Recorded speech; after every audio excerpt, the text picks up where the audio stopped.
All right, so Matt, do you know which one of King Arthur's knights actually invented his round table? No. Circumference. Hey, he's back on track, Yes. everybody. That was a good one.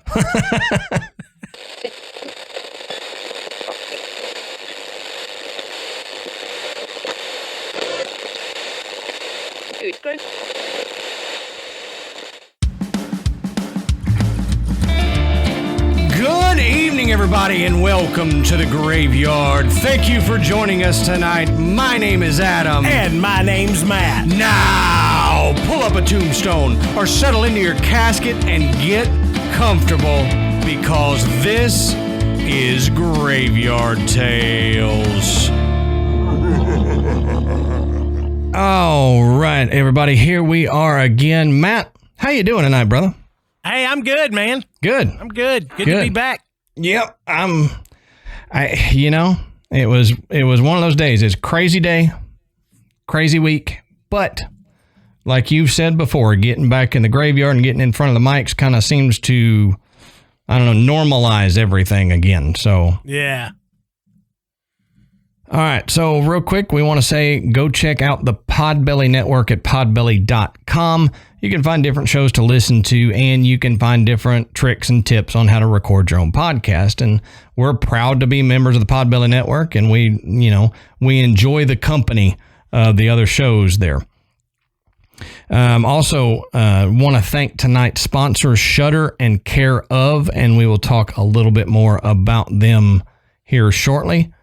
Go check out patreon.com/Graveyard Tales if you want to get a little more of Graveyard Tales, a little more of Matt and myself. We've got a few different levels that you can sign up for patronage there, and each one comes with a little bit different stuff. Everybody gets we try to do a weekly episode, bonus episode there for everybody. So everybody gets that audio. $5 and $10 members get the video version of that bonus episode. And then $10 members get an ad-free video version of the recording of this main channel episode every week. So go check that out if you're interested in seeing Matt and I record the show and kind of how we mess up sometimes and a lot. Yeah, a lot. We leave all that stuff in there. Don't edit that out like we would on the audio version. So if you're interested in that, go to patreon.com/Graveyard Tales. All right, everybody. Now, if you love Graveyard Tales and you love what we're talking about and you're looking for another podcast to binge, let us tell you about Strange and Unexplained with Daisy Egan. Now, do you believe in ghosts? How about Bigfoot? Do you think it's strange and fascinating that a 4-year-old in Oklahoma could look at a black and white picture of a man from the 1930s and say, that was me before, and then provide actual verifiable details of the man's life? If so, Strange and Unexplained with Daisy Egan is about to be your new favorite podcast. Daisy is a Tony Award-winning actor, writer, and true crime fanatic, but she's also a skeptic. Each week, she looks at real stories of hauntings, disappearances, UFO encounters, the Bermuda Triangle, near-death experiences, and anything else that feels just beyond what we can easily make sense of. She is your guide to the inexplicable details of these stories, but she's also like, show me the receipts. So if you want to dive into the unexplained, check out Strange and Unexplained with Daisy Egan. You can find Strange and Unexplained with Daisy Egan wherever you get your podcast.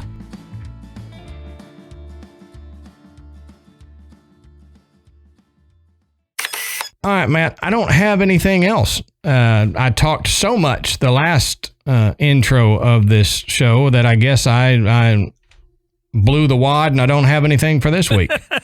Yeah, I don't have any extra things to throw in tonight either. So why don't we get into what we're discussing tonight? Those 5 people that complain about the length of our intros will be happy with this episode. Love this one. Right. So, Matt, why don't you tell us, what are we talking about tonight? Okay, so tonight we're going to travel to Germany, and we're going to discuss a place that is absolutely filled with legends and folklore, and even inspired a novel, many people believe, and we're going to talk about that too. We're going to talk about Frankenstein's Castle. It's Frankenstein. I knew it. I was like, I knew it. I didn't even have to tell him. I had already thought about it, and I knew he was going to do it. It's a great movie. I couldn't help it. It's the best. I think it's the first Mel Brooks movie I ever watched. Really? As a kid, yeah. I think my dad and I watched it, and I thought, this is hilarious. I love it. I'm actually about to show it to Michael here within the next week. I'm going to let him watch that one and Hitchhiker's Guide to the Galaxy. So. Oh, yeah. Yep. But, Frankenstein's Castle or Castle Frankenstein, however you want to say it, it is, Adam and I were discussing before the show, this may be one of the oldest places we have ever talked about. Mm-hmm. I mean, it's been around for centuries, and there is so much folklore and legend surrounding not just the castle, but the forest around it.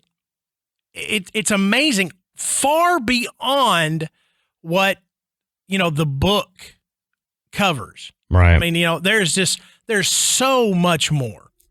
And so if your only knowledge of Frankenstein's Castle as a name is Mary Shelley's novel, then you're in for a treat tonight, because we were able to unearth just unbelievable stories and legends, and we're gonna share them with you tonight. Yep. I think you're going to enjoy this one. I definitely enjoyed the research for this one. It was fun.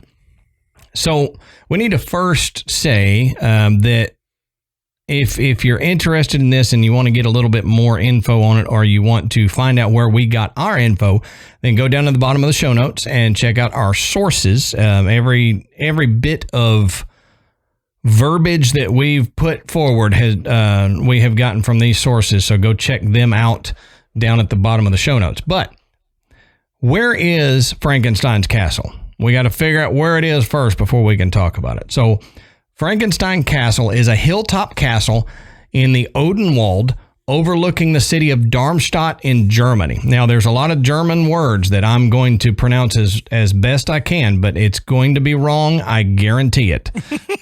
So just forgive me for that. This will be fun. Yep.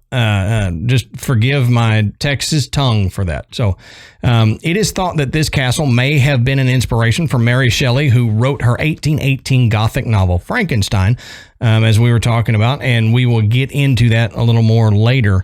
But Frankenstein Castle is in southern Hesse, Germany, on the spurs of the Odenwald mountain range at an elevation of 370 meters or 1,210 feet, close to the southern outskirts of Darmstadt. It is one of many historic castles along the Hessian Bergstraße route, also famous for its vineyards and its mild climate, they say. There's a letter in that word that I've never seen before. Yep. You've actually got a special character in there. I do. It's hard to find that on the keyboard. On a QWERTY keyboard, it's hard to find that. My keyboard doesn't speak German. No. So let's look at Hesse, Germany real quick. Now, officially the state of Hessen. Hesse is a state of the Federal Republic of Germany. Now, its capital is Wiesbaden, and the largest urban area is Frankfurt, with an area of 21,000 square kilometers and a population of just over 6 million. It ranks 7th and 5th, respectively, among the 16 German states. Now, Frankfurt, Rhine-Main, Germany's second largest metropolitan area, is mainly located in Hesse. So if you've been to Germany or you live in Germany, Hesse is small, but it's there within the metropolitan area of Frankfurt. So that's kind of cool that it's amongst all that stuff. Now, the central Hessian region was inhabited in the Upper Paleolithic There were finds of tools in southern Hesse in Rüsselsheim that suggest the presence of Pleistocene hunters about 13,000 years ago. A fossil hominid skull that was found in northern Hesse just outside the village of Runda has been dated at 12,000 years ago. And the Zucchini Tomb in a prehistoric burial monument located between Lohn and Zucchini near Fritzlar, Hesse, Germany, classified as a gallery grave or a Hessian Westphalian stone. Like I said, a lot of these that I'm pronouncing wrong, I apologize. You're doing an amazing job. Well, thank you, sir. I just have to say. It is one of the most important megalithic monuments in Central Europe, dating to circa 3000 BC, they say, and it belongs to the late Neolithic Wartburg culture. So that's just, I added some of this stuff just to show you how far back culture in this area goes. We've got, 3000 BC, there's people living in this Hesse area. In the 12th century, Hessengau was passed to Thuringia in the War of the Thuringian Succession. Hesse gained independence and became a Landgravate within the Holy Roman Empire. It shortly rose to primary importance under Landgrave Philip the Magnanimous, who was one of the leaders of German Protestantism. So I couldn't get out Protestantism, but I got some of the other ones out. What about Philip the Magnanimous? Yeah, that was actually my nickname in high school, was Adam the Magnanimous. Sounds like a professional wrestler. Yeah, it does. Next on stage, Philip the Magnanimous on SmackDown. Okay, so why is it called Frankenstein Castle? Well, duh, because there was a big monster there. That's right. No. Frankenstein is a German name consisting of two words. The Franks are a Germanic tribe, and Stein is the German word for stone. So accordingly, the meaning of Frankenstein is stone of the Franks. The word Stein is common in names of landscapes, places, and castles in Germany. Consequently, the term Frankenstein is a rather ordinary name for a castle in this region. So only to those of us who don't speak German or know the German area does Frankenstein only hold significance in, the book from Mary Shelley. Right. Yeah.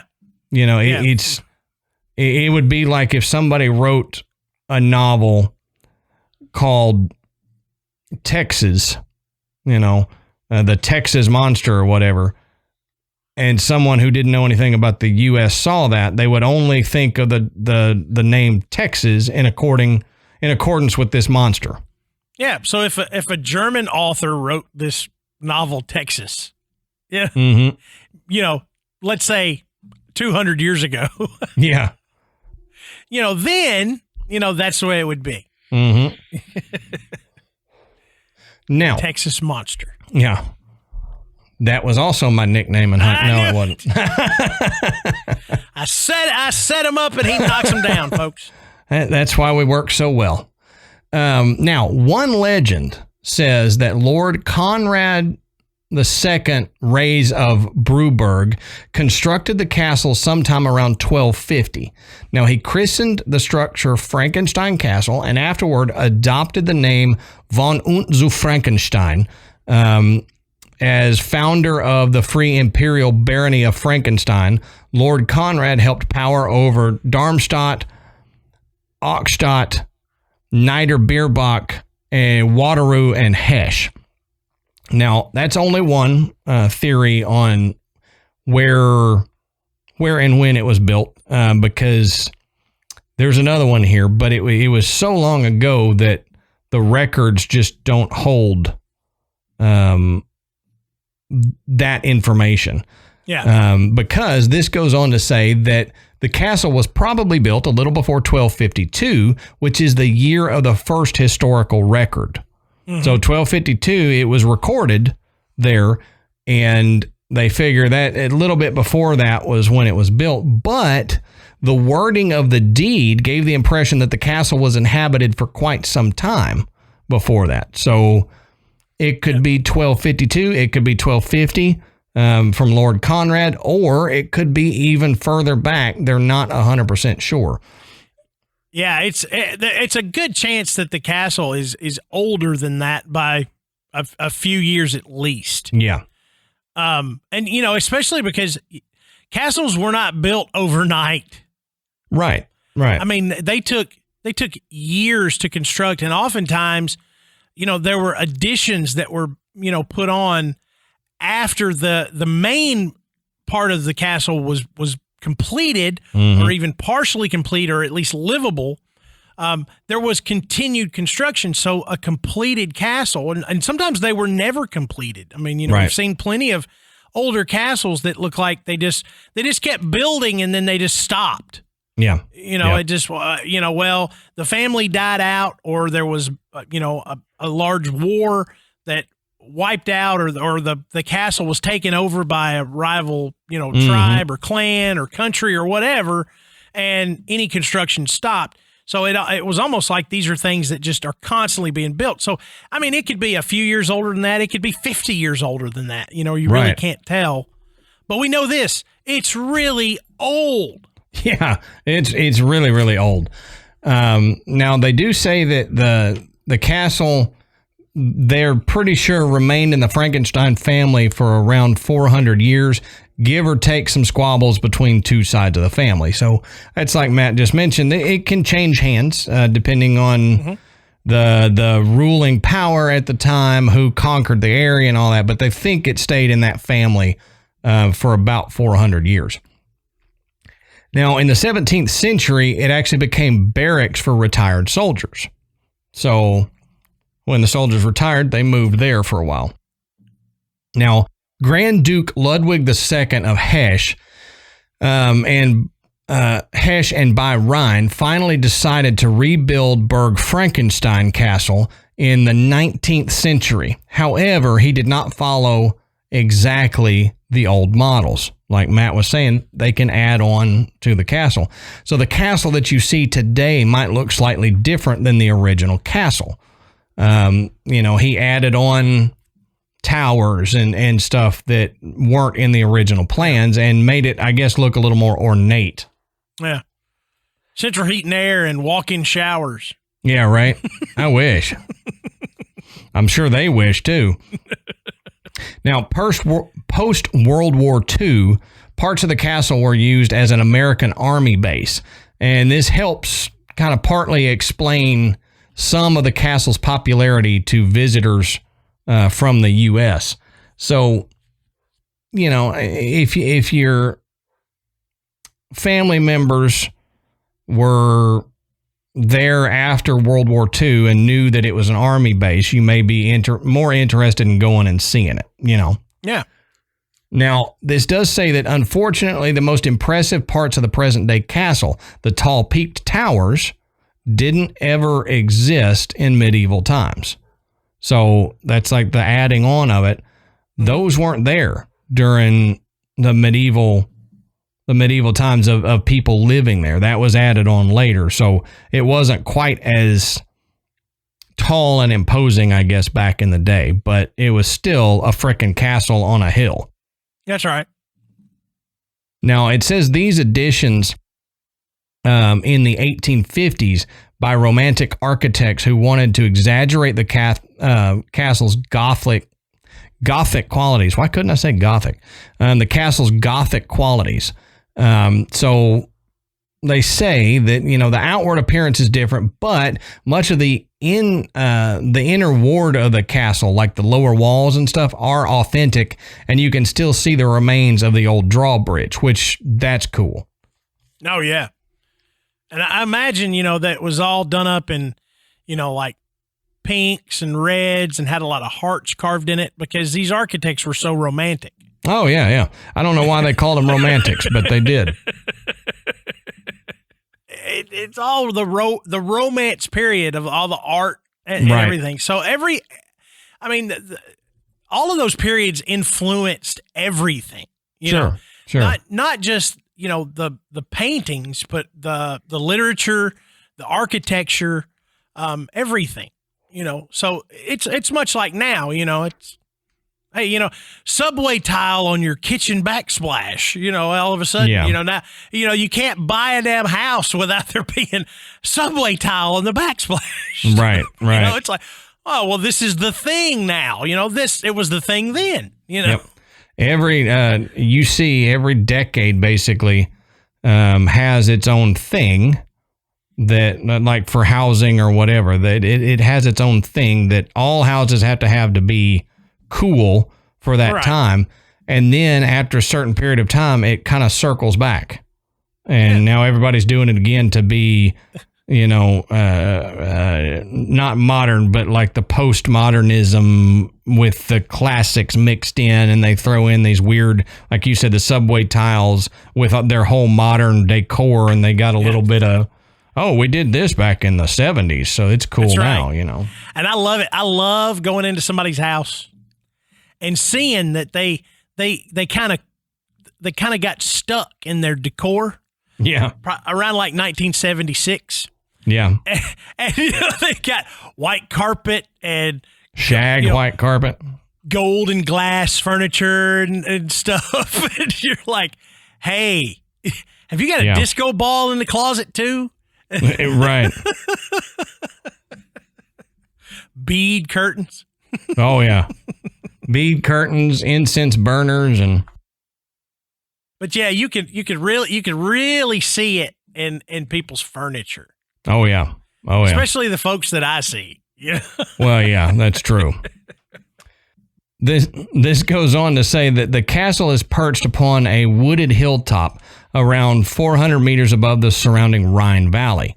Now, it's surrounded by a deciduous woodland on the mountain range that's called Odenwald. There's a modern restaurant, which this says it's a bit of an architectural nightmare. And I thought that was interesting because this is from a page exploring castles. So they have their own take on, you know, it's detracting from the castle having this okay. This I thought restaurant maybe you'd there. Be eating and you might fall through the floor or something. No. They're saying it's detracting from the original castle and the look of the castle. You know, it's like an In-N-Out burger sitting in front of Frankenstein's castle. Yeah, I can understand that if that's the case. But they say that eating here does afford good views across the surrounding countryside. So that's worth it if you want to go have dinner and, you know, get a good view of the countryside. Now, we need to look at someone who is rumored to have lived there.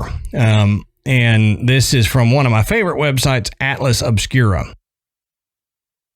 Now, Johann Conrad Dipple was rumored to live there and to create potions, perform electrical therapies, and partake in gruesome experiments involving stolen body parts from the graveyard. What's that sound like to you? Mm-hmm. Now, born in Castle Frankenstein, in German it's Berg Frankenstein, in 1673, he was a natural loner and he busied himself with studying science alongside theology, alchemy, and mysticism. And it's disputed whether or not he was the inspiration for Mary Shelley's Mad Scientist, which Matt will get into here a little more in a bit. But what is sure about Dipple is his colorful career as an alchemist. He attached his name to Dipple's animal oil, which he discovered from the destructive distillation of animal parts and claimed as a universal medicine. So we've talked about stuff like that before with, the snake oil. Snake oil is called snake oil because it originally was oil from a snake, and then we say snake oil salesman to mean an unscrupulous person selling you stuff. Yeah, and Dipple's oil was, I guess marketed would be a good way to put this, as like an elixir of life. Yeah. So it would cure all that ails you. And it made Dipple quite a bit of money. Right. And in fact, it made him so much money that he actually tried to use the proceeds from the animal oil to buy Castle Frankenstein. Oh, wow. But they wouldn't sell it to him. Right. He didn't make that much money. They're kind of like, it's not for sale. Yeah. How about all of this? It's not for sale. Right. It's been in our family for 400 years. It's not for sale. No, we're not selling it for the last time.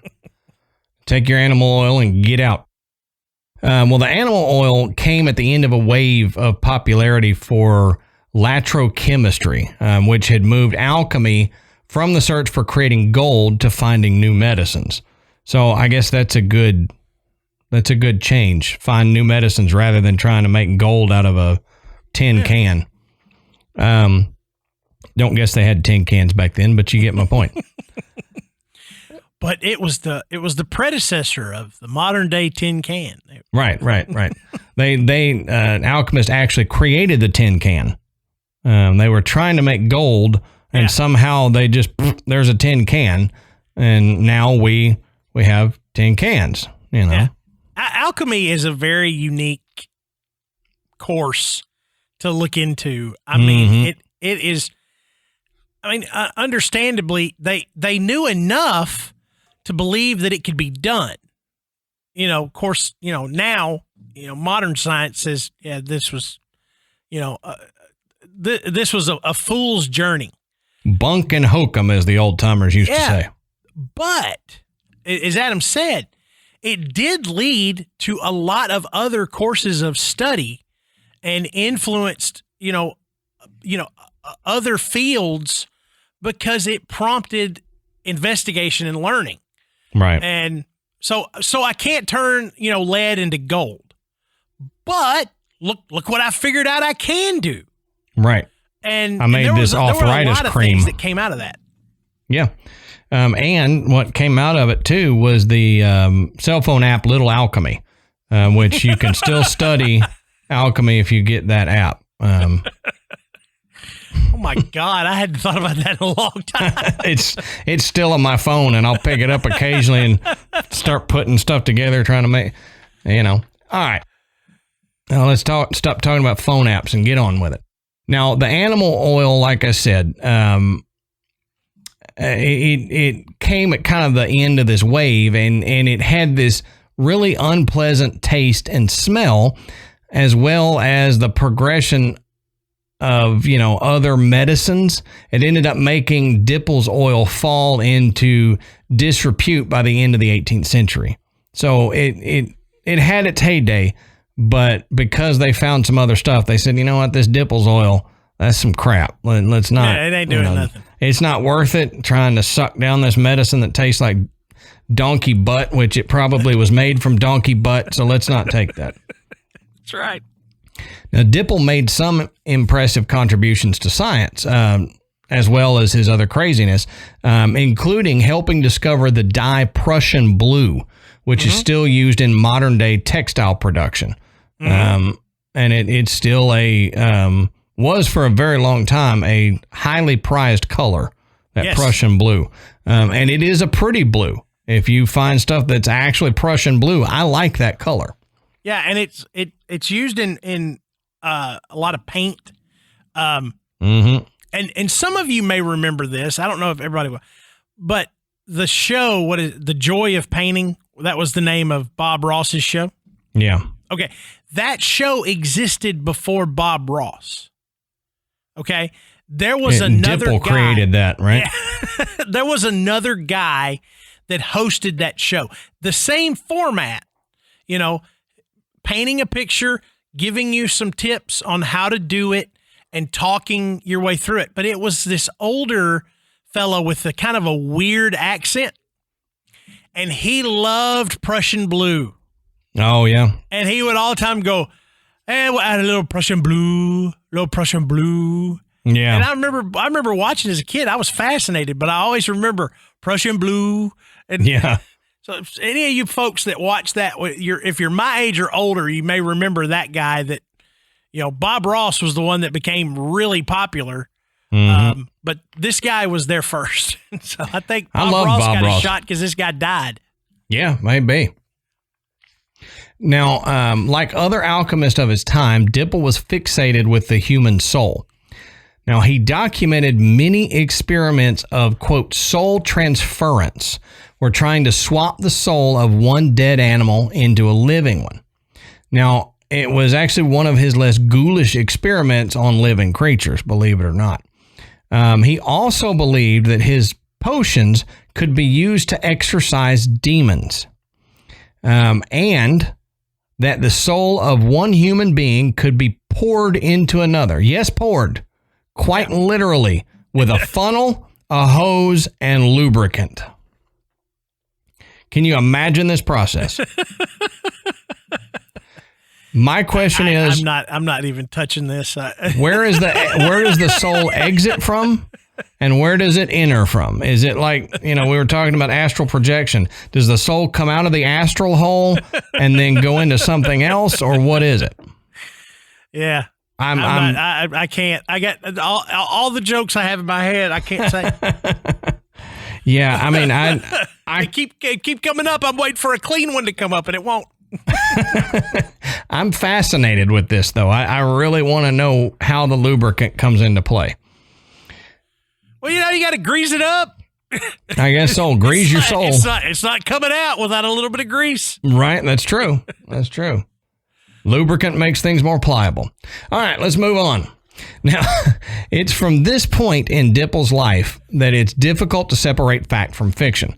Now, according to the stories, Dipple was so obsessed with anatomy that he began to dissect human corpses instead of animals' bodies.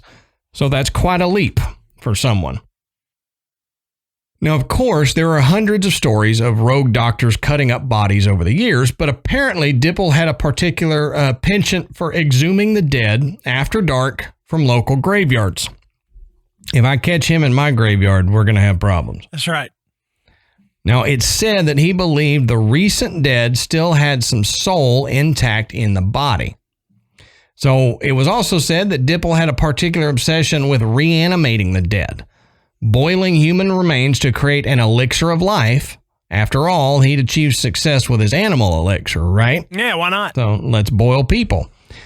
Now, finally, most gruesomely of all, but like this says, most likely it's just hearsay, it was said he transferred hearts and eyes between dead bodies as part of his experiments in transferring human souls. This says true? Probably not. And there's no substance to the rumor that local villagers expelled Dipple on account of his experiments. However, more plausible modern theorists do believe that other contemporaneous scientists, jealous of Dipple's success with Prussian blue, sought to smear him with these fanciful tales and gruesome stories of his dirty work. Well, Dipple later helped to set up a laboratory in Berlin for making gold, and at one point he ended up in prison on a Danish island for several years due to political activities. Now, in 1734, he finally had a stroke and died at the Castle Frankenstein near Berlberg, and this was just 1 year after publishing a claim that he would live to be 135 years old. He missed it by that much. Yeah. Never put something out that says you're going to live to a certain time, because the universe will have a way to go, you're wrong. That's exactly right. Now, this is although his friends claimed he was poisoned instead of having a stroke. Yeah. Now, they say by his own hand or another person, it's actually unclear. Now, the castle ruin itself nowadays is open all year round from 9 a.m. to 8 p.m. So you can go check it out all year round, 9 a.m. to 8 p.m. There's a restaurant that we mentioned there in the castle that offers medieval or haunted dinners, not only at Halloween. So that would be cool. Have a haunted dinner or even a medieval dinner would be cool. Now, this says that opening times, March to December, from 11 a.m. to 10 p.m. for this restaurant. So, I mean, if you're in the area, go check it out. Please send us some pictures. Yeah. You can also, if you're there, you can also get married in the chapel at Berg Frankenstein. So wouldn't that be fun? Matt and I discussed that before we got started. Wouldn't that be interesting to say that you got married at Frankenstein's Castle? That's right. Hey, and if this restaurant doesn't have a hot dog called a Frankenfurter, they have completely missed the boat. They have missed the mark, and they should be reprimanded for that.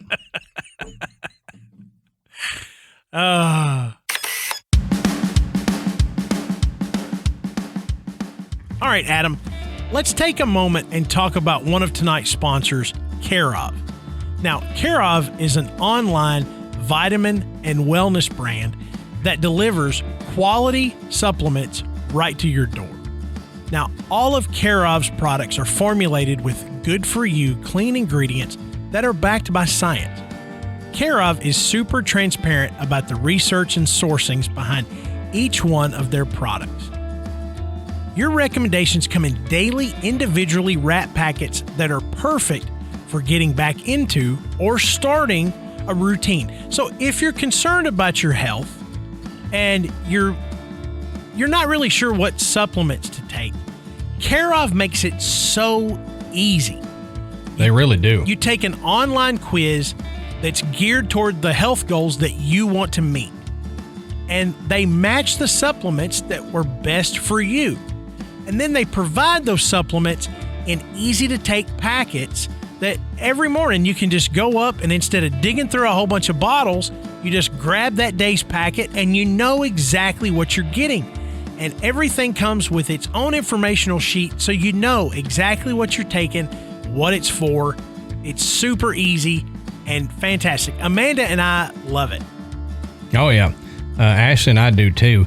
And Carob's holistic online quiz is like getting a one-on-one consultation with a nutritionist without having to leave your house. And you get a personally tailored approach to your unique health needs. Now begin to focus on your health as we make our way out of winter into the warmer weather.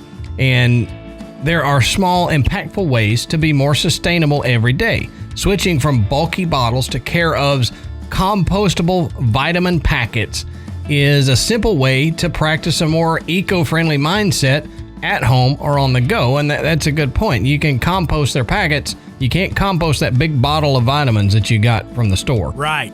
For 50% off your Carob order, go to takecareof.com and enter the code GRAVE50. That's GRAVE50. That's right. Graveyard Tales listeners can get 50% off their first order from Carob. And all you have to do is go to takecareof.com and enter our promo code GRAVE50. That's GRAVE50.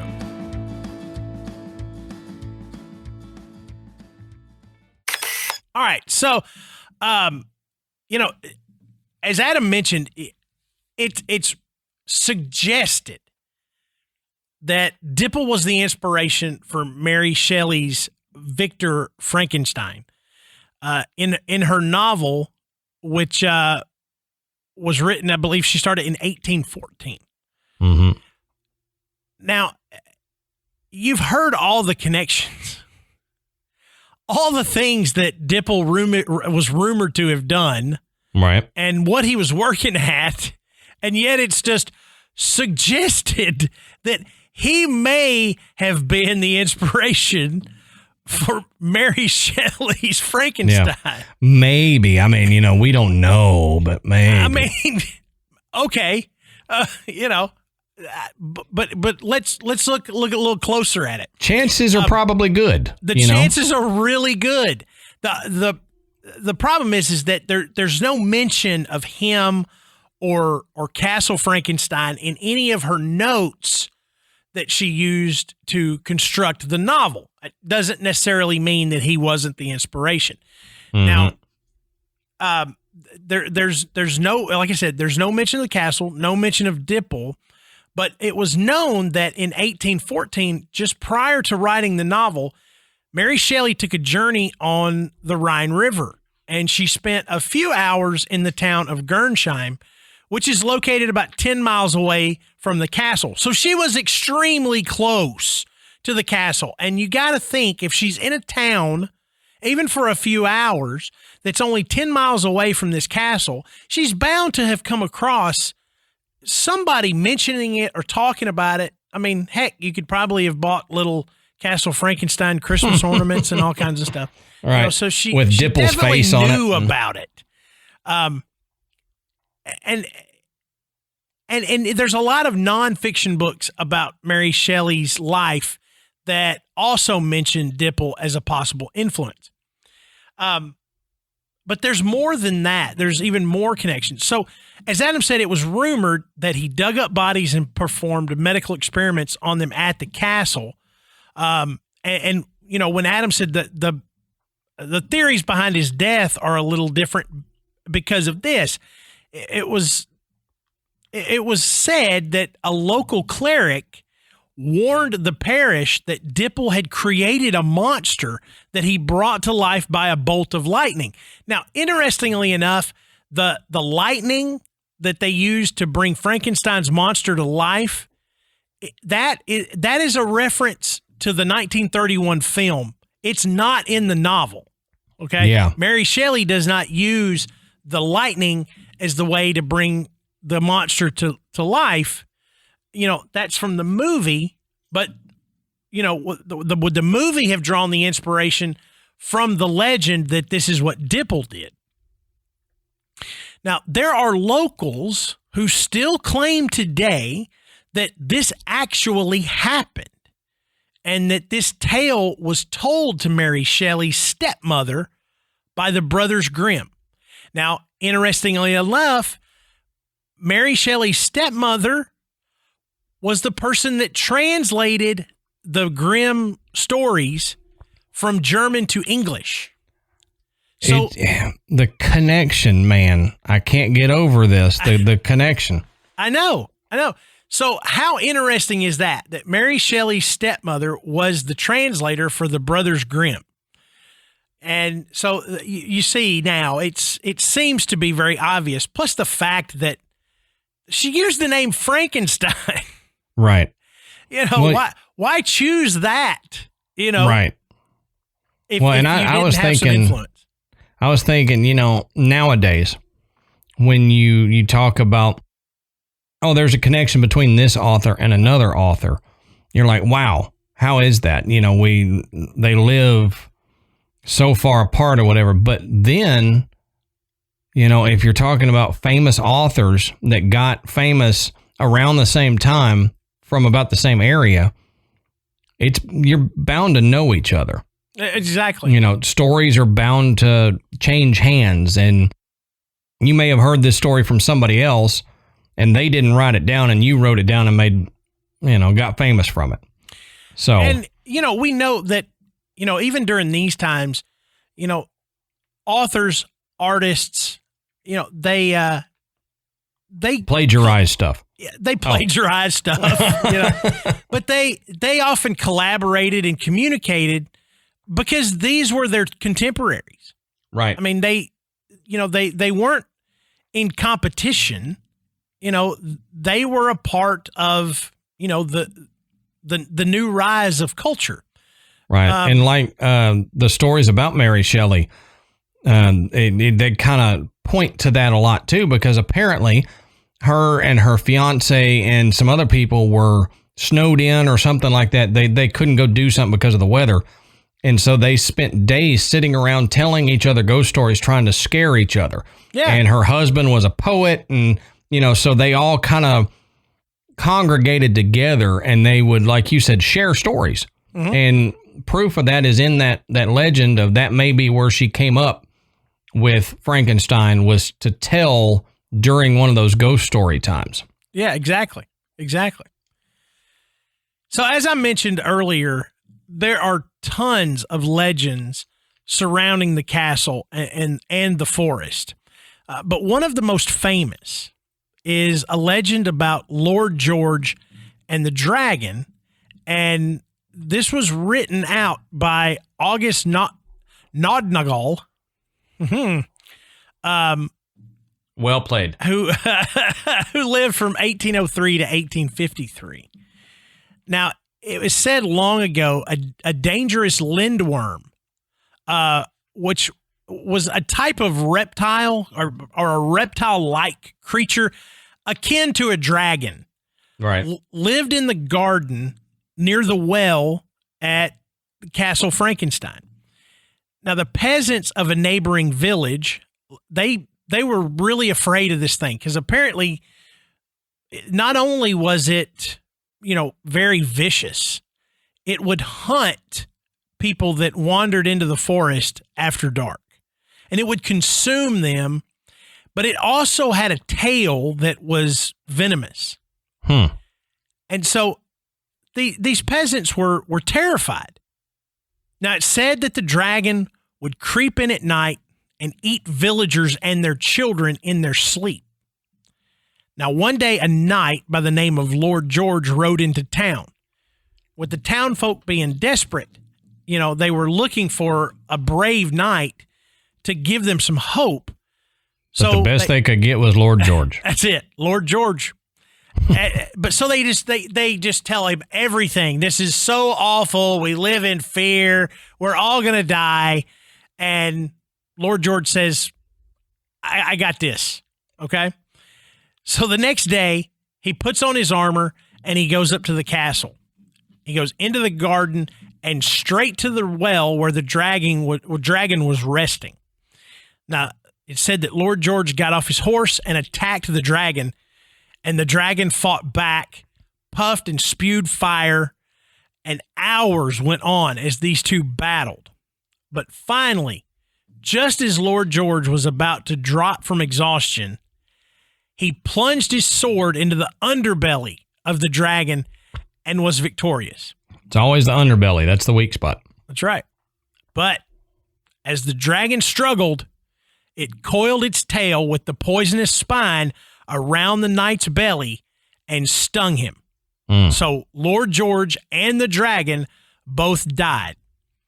Now, the villagers were so happy that the dragon was gone that they didn't care that he was dead. They didn't care. Oh. But they wanted to at least give him a proper burial. They wanted to honor him. And so they brought him to the church of Niederbierbach in the valley on the east side of the castle, and they gave him a marvelous tomb. And to this day, you can still visit and pay your respects to Lord George, the knight who slew the dragon in the 1200s. So that's cool. It's a great story, a really good legend, all surrounding that castle and the forest. Right. And Lord George's tomb, it's just amazing. There's so much to see when you visit here. The Fountain of Youth, there is hidden behind the herb garden of the castle a Fountain of Youth. And legend is that in the first... I need to make a trip. You and me both, brother. I'm getting more gray hair in this beard as every day. But the legend says that in the first full moon, night after Walpurgis night, old women from the nearby villages would have to undergo tests of courage. And the one who succeeded became rejuvenated to the age she had been on the night of her wedding. So this is a very common place for, they say, new brides to visit, or maybe they'll visit just before, their wedding day. Mm-hmm. Now, it's interesting. Now, outside of legend, go ahead. Oh, I'm just going to say there's not many places around that you hear the legend of a Fountain of Youth or something like that. You would think they're always searching for one. You would think people would say, well, there's one here and there's one here, and that everywhere there's a Fountain of Youth. But I've only heard about a couple, that say apparently this is a Fountain of Youth. Yeah. So outside of the legends, there are some actual weird phenomena that happen in and around the castle. Now, in a remote part of the forest behind Frankenstein Castle, on the 417-meter high Mount Ilbis, the stone that makes up the mountain is magnetic naturally. So compasses don't work. Certain electronic equipment will malfunction because of the magnetic field that this stone creates. Not necessarily paranormal. It's a natural phenomenon. But like they theorize in the Bermuda Triangle. Mm-hmm. Yeah, exactly. Now, local nature enthusiasts and witchcraft practitioners are said to perform rituals at these magnetic places on special occasions like Walpurgis Night, Samhain, or the summer solstice. Now, the magnetic stones can be visited by everyone, but it is actually advised not to disturb ongoing ritual activities at any cost.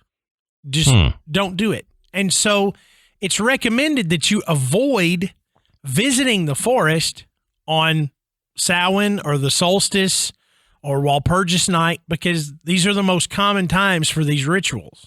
Right. And that is, according to one of the videos I watched doing research, that still goes on today.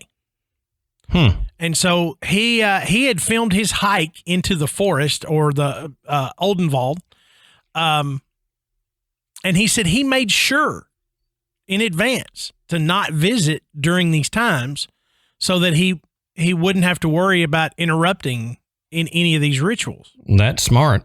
Yeah.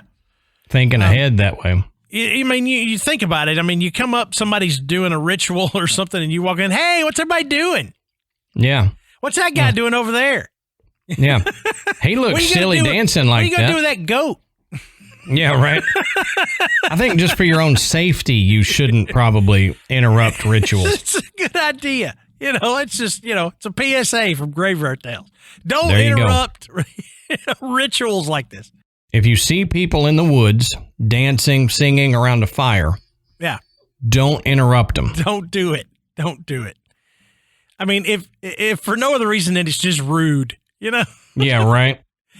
But legend has it that Mount Ilbis is the second most important meeting place for witches in Germany, just behind Mount Brocken in the Harz.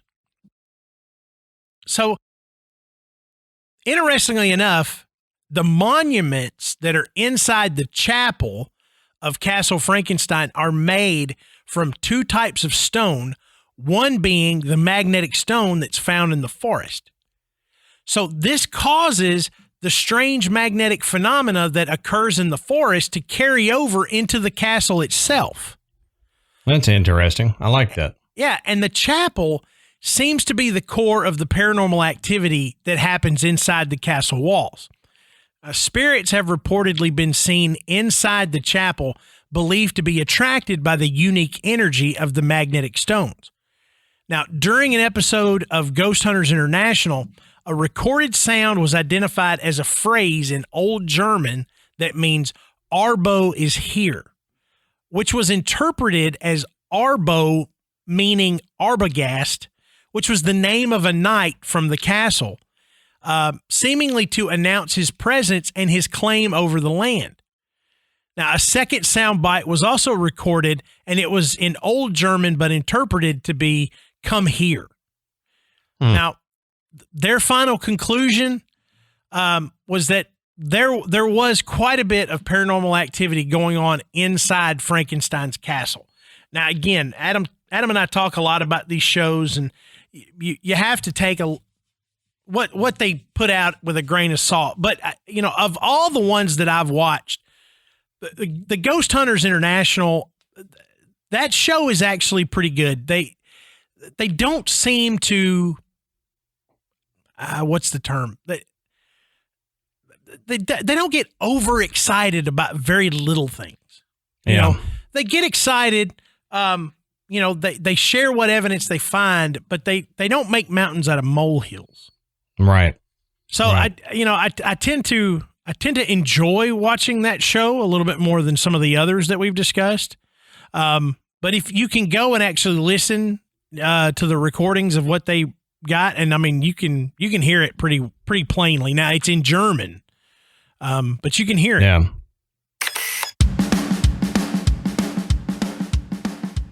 All right, Matt, so let's take a second and talk about one of our longtime sponsors, Shudder.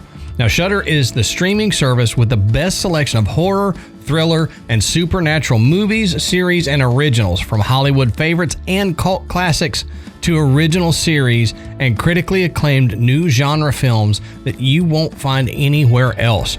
They stream uncut and commercial-free right to your favorite devices. Now, this April, Shudder is celebrating halfway to Halloween, because Halloween is too much fun to celebrate just once a year. I mean, it's my favorite holiday, so I love this halfway to Halloween thing. This is great. I can't believe we're already halfway to Halloween. I know, it's crazy. But, I mean, it's a good way to celebrate. It's Shudder's biggest month of programming ever. And one of the biggest shows coming in April is the new season of Creepshow. Now, Creepshow is a Shudder original series from showrunner Greg Nicotero, FX legend and executive producer on The Walking Dead, based on George Romero's 1980s horror anthology film. And season 1 of the most watched series in Shudder's history is now. And now they're back with 9 nightmarish new tales that live up to the Creepshow tagline, the most fun you'll ever have being scared. Among this season's many guest stars are horror royalty like Keith David, Barbara Crampton, Ashley Lawrence, and Ted Raimi. New episodes hit Shudder every Thursday in April. Yes, you can stream great thrillers, horror, and suspense for only $5.99 a month or $56.99 a year. That is a fantastic value for what you get. Shudder, it's great. Shudder has the largest, fastest growing, human curated selection of thrilling and dangerous entertainment. It truly is the Netflix for horror. You know, there are new supernatural terrors, edge of your seat thrillers, and shocking horrors added every week. And you can stream Shudder on all of your favorite devices: iPhones, iPads, Apple TV, Xbox One, Amazon Fire TV, Roku, Android devices, and more. Now, Amanda and I really love the show Discovery of Witches, based on the novels by Deborah Harkness. Look, if you enjoy vampires, witches, demons, and all the history behind that, wrapped up in a not typical romance story, you're going to dig it. I promise you will. And you can only check it out on Shudder. So, for Graveyard Tales listeners, you can try Shudder free for 30 days and catch the all-new season of Creepshow.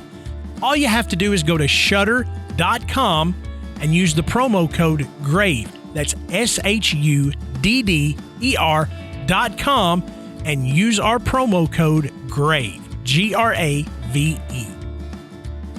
That's right. If you want to check out some of these new shows that are coming out or some old classics like Matt and I like, then you can do it for free for 30 days. All you got to do is go to shudder.com. That's SHUDDER.com and use our promo code GRAVE. GRAVE.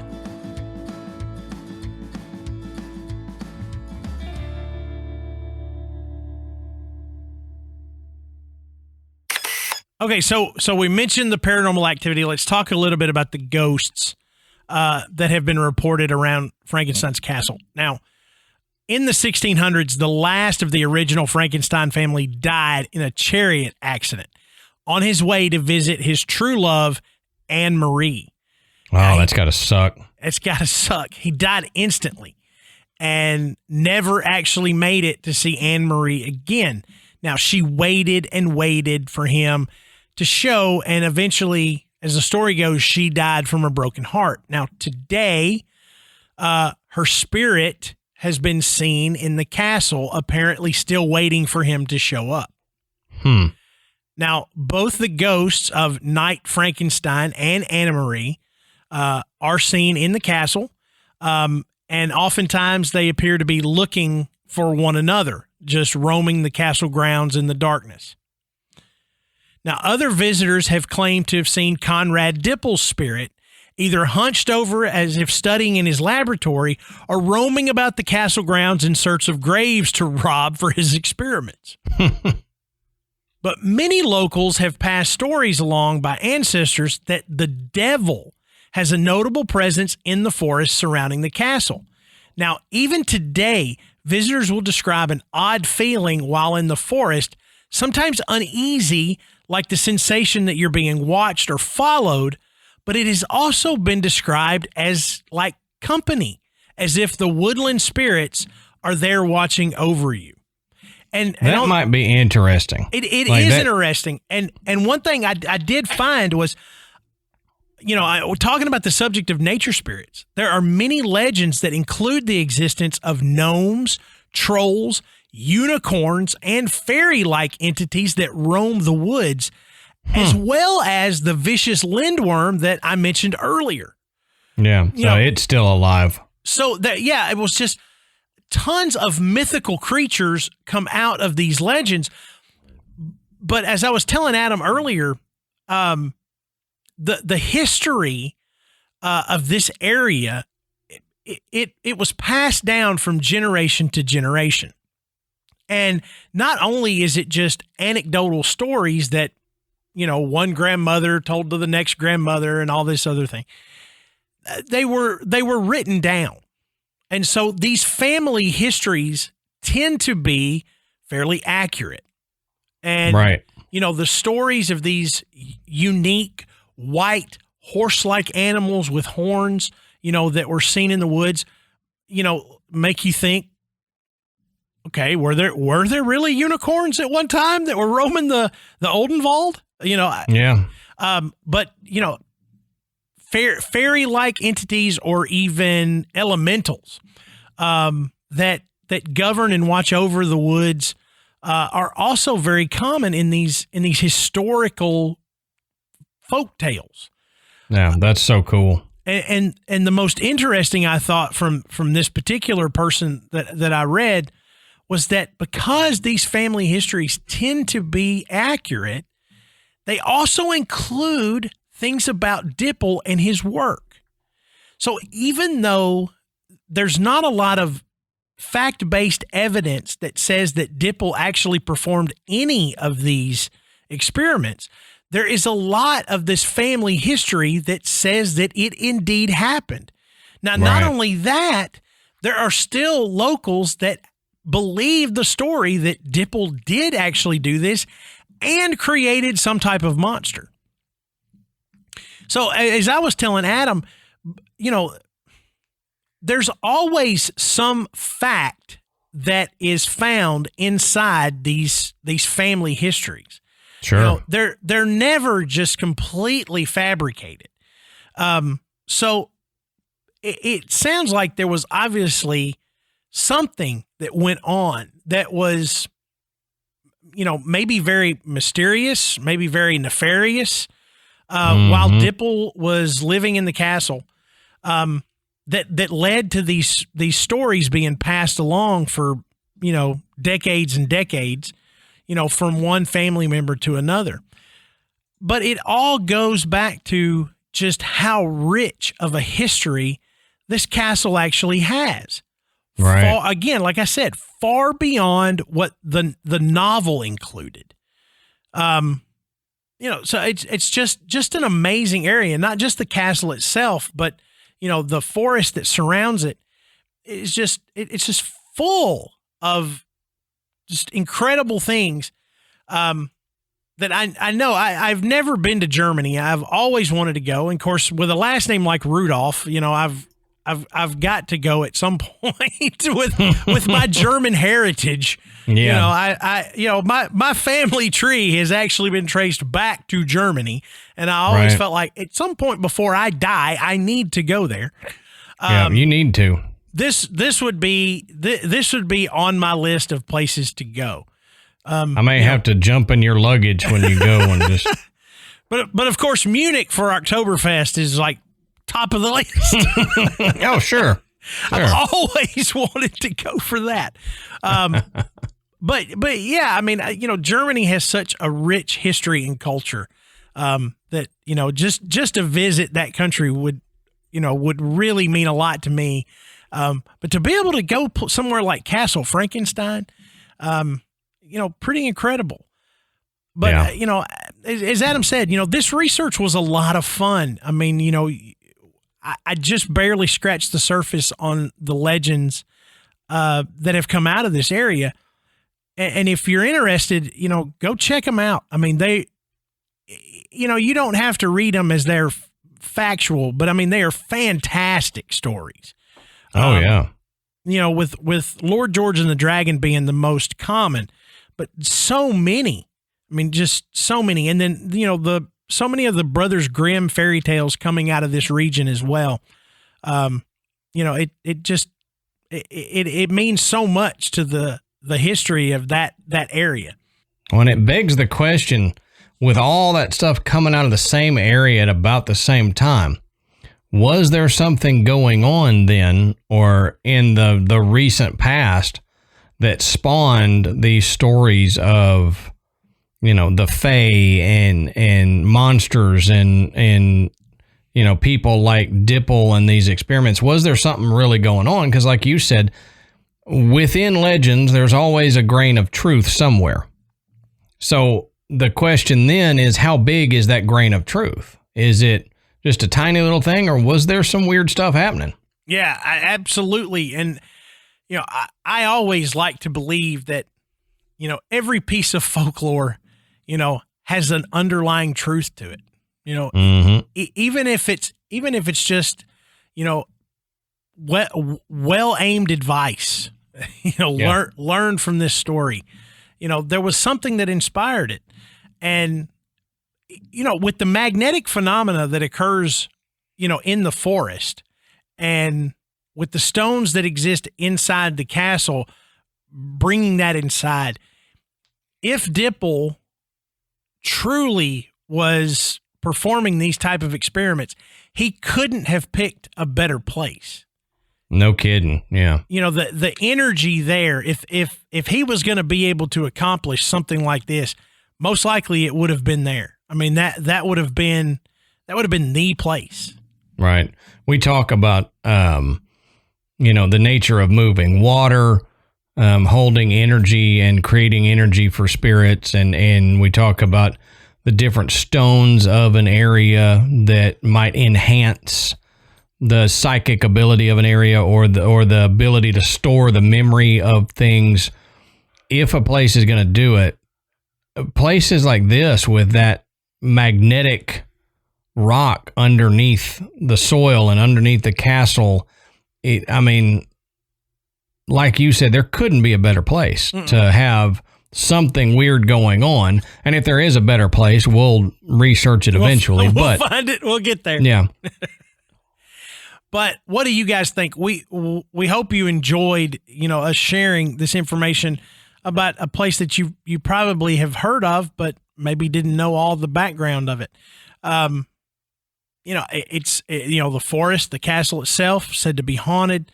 So many strange phenomena and such a rich history. What do you think? Do you think a lot of this happened? Do you think these legends have a little bit of truth underneath them? Do you feel like that all of this energy has managed to hold on to the spirits of the Frankenstein family that lived there? Let us know. Let us know what you think. And if you've got stories, about this area, certainly if you're from this area, we'd love to hear from you. And the best place to do that is in our Facebook group, over 5,000 members strong. We see new things shared every day. It's one of the most active groups I've ever been a part of. It's amazing. And one of the nicest groups. One of the nicest, and it's always a safe place to share, your personal experiences or theories or ideas. No one's going to make fun of you, call you a nut job or anything like that. Everybody's just going to be, very accepting and willing to help and listen. Right. But you can also find us on other social media, Instagram and Twitter. Just go and search Graveyard Tales. And then you can run over to our website, which is graveyardpodcast.com. And on our website, you can listen to the show. You can find links to purchase Graveyard Tales merchandise. Find out a little bit more about Adam and myself. and you can become a patron. And we always like to take time and thank you so much for your donations to the show. Oh, yeah. It really helps Adam and I continue to produce good content for you guys. And we can't say thank you enough, how much it means that you would take your hard-earned money and donate it to the show. Oh, absolutely. So I think that's all I've got. That's all I got. So until next time, we'll save you a seat in the graveyard. See you soon.